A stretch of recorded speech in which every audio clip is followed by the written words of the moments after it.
Tendu à l'éducation nationale, les règles de la fonction publique. Mais les gens de la fonction publique, ils ont 1 mois de vacances. Les enseignants, ils ont 4 mois de vacances. Et ils prennent les congés formation en plus sur la scolarité. Ce qui fait que... Mais non, mais écoutez, moi je vous dis les choses comme elles sont. En 3 mois au ministère de l'Éducation nationale, Claude Allègre a déjà un joli palmarès de bourdes et petites phrases choc en tout genre. 24 juin, un journaliste du Monde, le ministre confie qu'il veut dégraisser le mammouth. Plus tard, il n'ira avoir prononcé cette phrase, mais ne change pas d'avis. J'ai dit ça dans une conversation privée, mais enfin, c'est la même chose. J'ai dit que l'administration, je veux faire décroître l'importance des administrations centrales.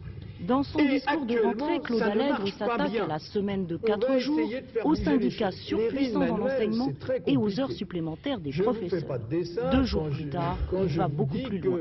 Il y a des lobbying. 12% d'absence, c'est pas admissible. Je ne vois pas pourquoi le privé aurait 4% d'absence en moyenne et pourquoi le public aurait 12% d'absence.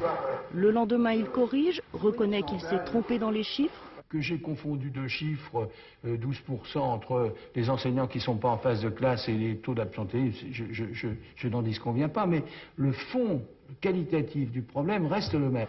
Mais persiste et signe. L'éducation nationale est une vieille maison où l'on a pris de bonnes mais aussi de mauvaises habitudes. Claude Allègre a la ferme intention de bousculer l'institution. Il dit tout haut et sans détour ce qu'il pense, c'est sa méthode. Il n'en changera pas, à moins que le mammouth se rebiffe.